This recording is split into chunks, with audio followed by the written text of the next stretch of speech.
Are you ready for it?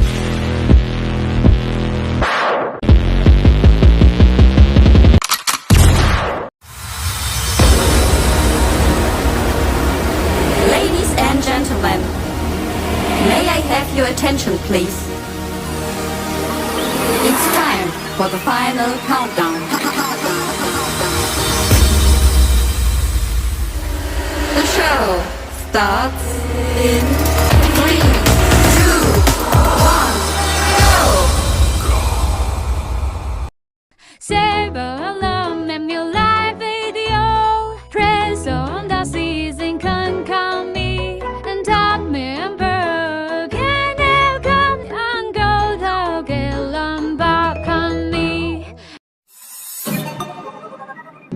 Where our eyes are never closing, hearts are never broken, and time's forever frozen still.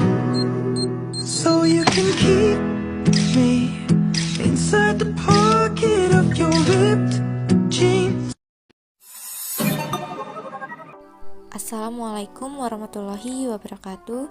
Salam Om Swastiastu, Namo Buddhaya, salam kebajikan. Kami dari kelompok 1 mata kuliah MSDM Strategis, Fakultas Ekonomi dan Bisnis akan mempresentasikan mengenai Formulating Implementing HR Strategis.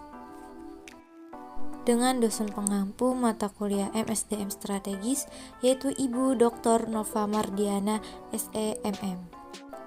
Tujuan pembelajaran dari materi ini adalah: pertama, mengetahui bagaimana pertimbangan proses mendasar. Kedua, mengetahui karakteristik proses. Ketiga, mengetahui bagaimana mengembangkan strategi SDM. Keempat, mengetahui cara menetapkan strategi SDM. Kelima, mengetahui urutan tinjauan strategis. Keenam, mengetahui bagaimana menerapkan strategi SDM. Pertimbangan proses dasar. Dalam sembang ini kita akan mempelajari dari berbagai narasumber, yaitu di dalam konsep HRM strategis, mereka lebih memfokuskan pada menyelesaikan sesuatu daripada memikirkannya, atau dengan kata lain mengubahnya menjadi rencana yang realistis, yang kemudian diimplementasikan secara efektif. Dan di sini terdapat beberapa pernyataan dari beberapa ahli. Salah satunya dari Miss Birgen, Quinn, dan James bahwa perumusan strategi tentang preferensi pilihan daripada latihan logika. jadi dalam setiap kasus, niat bersama muncul sebagai hasil dari kepemimpinan yang kuat dari kepala eksekutif dengan anggota tim pencapainya yang bertindak bersama dalam tujuan yang terdefinisi dengan baik. Secara ini, sasaran ini menunjukkan dengan jelas faktor penentu keberhasilan dari kompetensi, komitmen, kinerja, kontribusi, dan kualitas yang mendorong strategi SDM. Karakteristik proses. Proposisi. Boxer telah menyusun proposisi berikut tentang perumusan strategi SDM dari literatur antara lain: 1. Proses pembentukan strategi itu kompleks dan model rasionalistik yang berlebihan yang menghancurkan hubungan formalistik antara perencanaan strategis dan perencanaan SDM tidak terlalu membantu pemahaman kita tentangnya. 2. Strategi bisnis mungkin merupakan pengaruh penting pada strategi SDM tetapi hanya salah satu dari beberapa faktor. 3. Tersirat dalam campuran faktor-faktor yang mempengaruhi bentuk strategi SDM adalah serangkaian kompromi histori dan trade-off dari pemangku kepentingan. Sekolah pengembangan strategi. 1. Sekolah desain disengaja dan didasarkan pada asumsi rasionalitas ekonomi. Ini menggunakan alat analisis kuantitatif dan bukan kualitatif yang berfokus pada peluang dan ancaman pasar. Apa yang terjadi di dalam perusahaan adalah administrasi atau operasi belaka. Kedua, sekolah proses yang mengadopsi berbagai pendekatan dan berkaitan dengan bagaimana strategi dibuat dan apa yang mempengaruhi perumusan strategi. Dan ini lebih merupakan studi tentang apa yang sebenarnya terjadi dengan penjelasan yang berasal dari pengalaman daripada teori deduktif. Ketiga, sekolah konfigurasi menarik perhatian pada keyakinan bahwa Pertama, strategi bervariasi sesuai dengan siklus hidup di organisasi. Kedua, mereka akan menggantung pada sektor organisasi. Dan ketiga, tentang perubahan dan transformasi. Fokusnya adalah pada strategi implementasi di mana menurut Purcell, SDM dapat memainkan peran utama. Tingkat pengambilan keputusan strategi.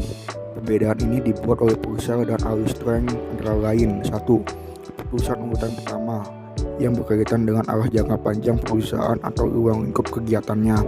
Kedua, keputusan urutan kedua yang berkaitan dengan prosedur operasi internal dan bagaimana perusahaan diatur untuk mencapai tujuannya.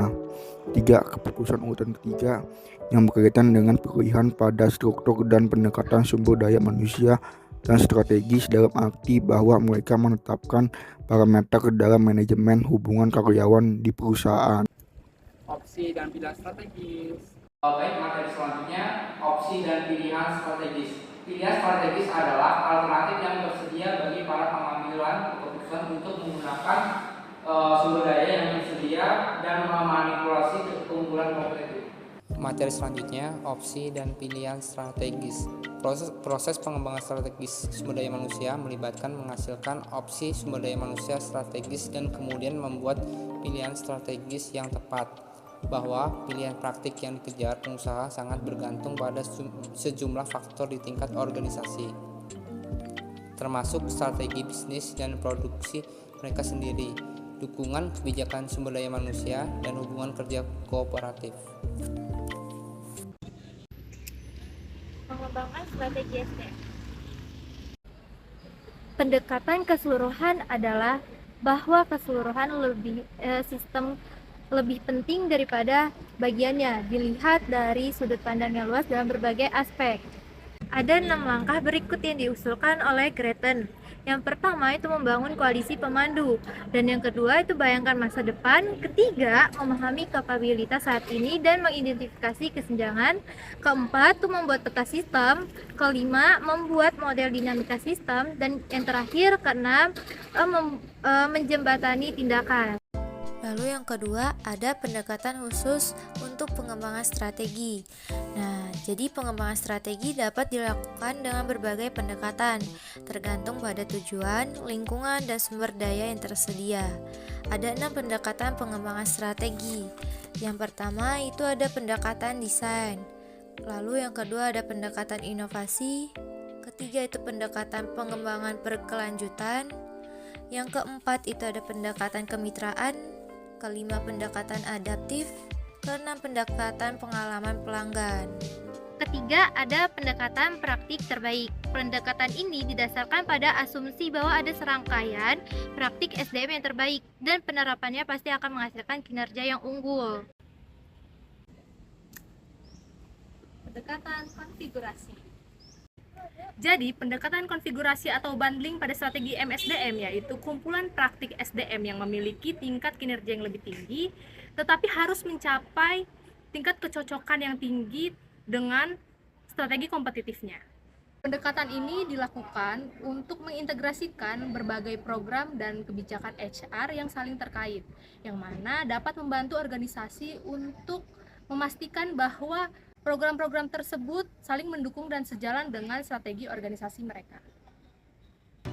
Menurut McDuffie pada tahun 1995 menjelaskan bahwa konsep bundling tersirat dalam gagasan bundel, yaitu gagasan bahwa praktek dalam bundel saling terkait dan konsisten secara internal.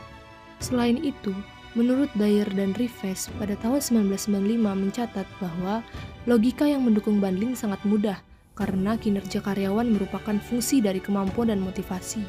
Masuk akal untuk memiliki praktik yang ditujukan untuk meningkatkan keduanya. Masalah dengan pendekatan bundling adalah memutuskan mana cara terbaik untuk menghubungkan praktik yang berbeda bersama-sama. Tidak ada bukti bahwa satu bundle umumnya lebih baik dari yang lain. Meskipun penggunaan praktik manajemen kinerja dan kerangka kerja kompetensi adalah dua cara yang biasanya diadopsi untuk menyediakan koherensi di berbagai aktivitas SDM.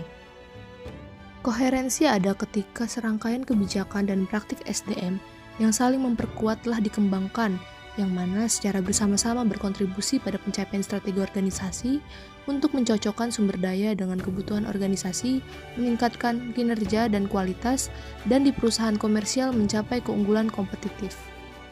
Pada pendekatan ini contohnya yaitu praktik SDM yang digabungkan menjadi satu paket, seperti perekrutan dengan pelatihan yang digabungkan menjadi satu untuk mencari karyawan yang memiliki kemampuan dan potensi yang dibutuhkan oleh perusahaan. Nah, pendekatan ini juga dapat meminimalisir biaya pada organisasi dan mampu meningkatkan produktivitas karyawan serta meningkatkan keterlibatan karyawan dalam proses SDM. Mencapai integrasi vertikal. Integrasi vertikal datang dalam dua bentuk, yaitu integrasi dengan budaya organisasi dan integrasi sesuai dengan strategi bisnis. Integrasi budaya harus sesuai dengan budaya organisasi yang ada atau dirancang untuk menghasilkan perubahan budaya dalam arah tertentu. Maka, ini akan menjadi faktor yang diperlukan dalam perubahan perumusan, tetapi bisa menjadi faktor penting dalam pelaksanaannya. Dalam strategi sesuai dengan strategi bisnis, dapat dipengaruhi oleh faktor sumber daya manusia, meskipun tidak terlalu berlebihan. Strategi sumber daya manusia berkaitan dengan membuat strategi bisnis dalam bekerja, tetapi strategi bisnis harus memperhitungkan peluang dan kendala sumber daya manusia utama. Oleh karena itu, perlu menganalisis budaya yang ada untuk memberikan informasi tentang bagaimana strategi sumber daya manusia perlu dibentuk. Analisis tersebut dapat mencakup 12 poin yang dicantumkan oleh Cook and Laverty dalam inventory budaya organisasi mereka, yakni humanistik, afiliasi, persetujuan, organisasi konvensional, dependen, penghindaran, oposisi, kekuasaan, kompetitif, kompetensi atau perfeksionis, prestasi, serta aktualisasi diri. Mencapai kecocokan vertikal. Wardell Snell menyatakan bahwa mencari kecocokan membutuhkan pengetahuan tentang keterampilan dan perilaku yang diperlukan untuk mengimplementasikan strategi, pengetahuan tentang praktik HRM yang diperlukan untuk memperoleh keterampilan dan perilaku tersebut, dan kemampuan untuk mengimplementasikan sistem praktik HRM yang diinginkan dengan cepat. Ketika mempertimbangkan bagaimana mengintegrasikan strategi bisnis dan sumber daya manusia, harus diingat bahwa masalah bisnis dan sumber daya manusia saling mempengaruhi dan pada gilirannya mempengaruhi strategi perusahaan dan unit bisnis. Dalam menetapkan hubungan ini, harus diperhatikan fakta bahwa strategi perubahan juga harus diintegrasikan dengan perubahan dalam lingkungan eksternal dan internal.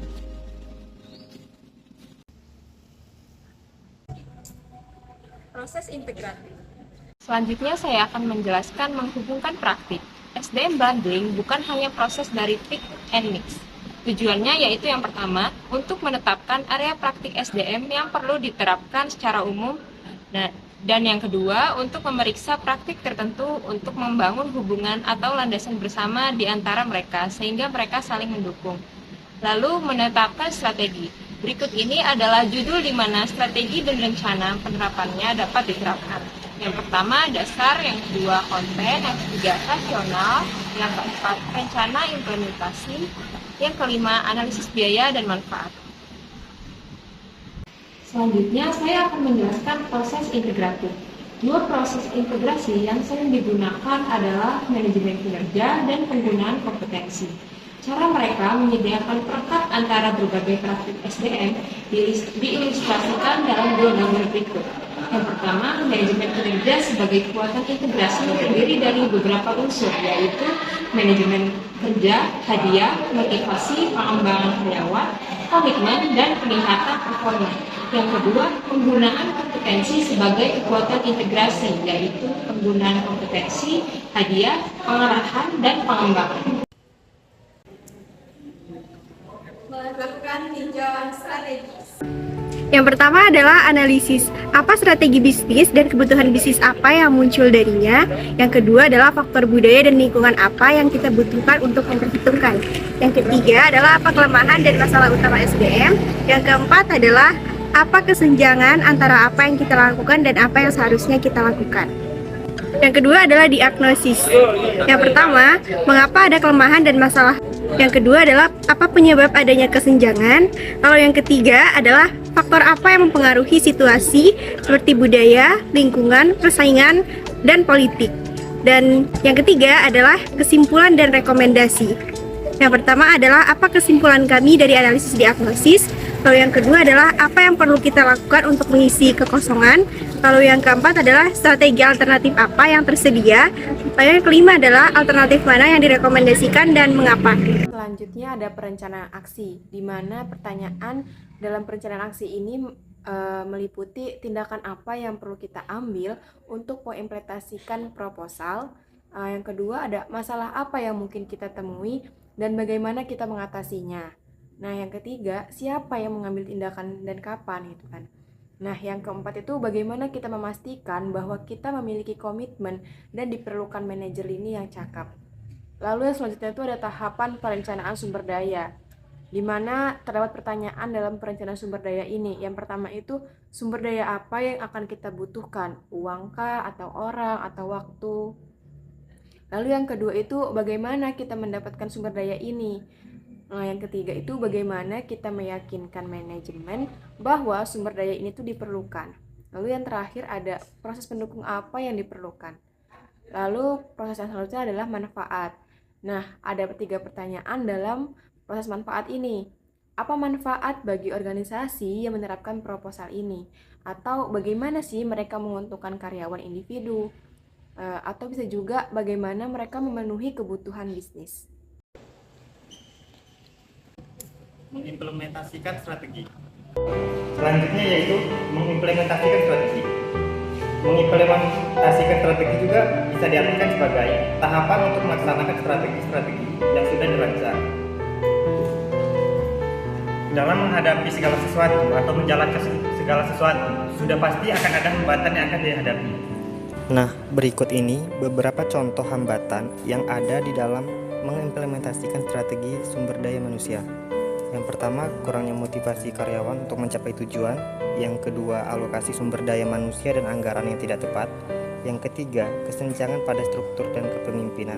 Serta yang keempat, jalur komunikasi yang sangat lemah. Kesimpulan. Di dalam perumusan strategi SDM, hal pertama yang dilakukan ialah menentukan apa yang ingin dilakukan organisasi untuk mencapai tujuan yang ditentukan dalam kebijakan manajemen sumber daya manusia secara keseluruhan dan dalam bidang proses dan praktek SDM tertentu. Dan kedua, menetapkan bagaimana penerapannya.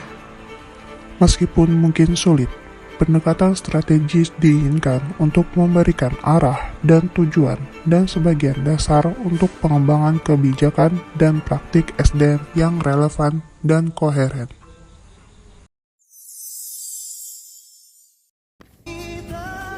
Guys, buku dulu yuk. Bentar, kamarnya agak burik ya. Ya, udah sepi, udah kelar presentasinya. Terima kasih ya Bu Nova atas pembelajarannya. Dan kawan-kawan yang udah menyaksikan. Dadah, see you. Nah. Behind the scene. Dan apabila tak bersamamu, kupastikan ku jalani dunia tak seindah kemarin. Sederhana tertawamu sudah cukup lengkapi sempurnanya hidup bersamamu. Kala, salah. Oke, lanjut, musik.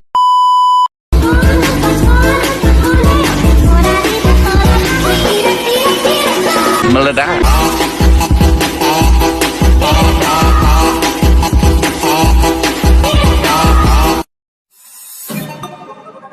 Sekian presentasi dari kami. Maaf jika ada salah kata atau salah menaruh rasa. Seperti hubungan kamu dengan dia yang selesai tanpa pernah dimulai.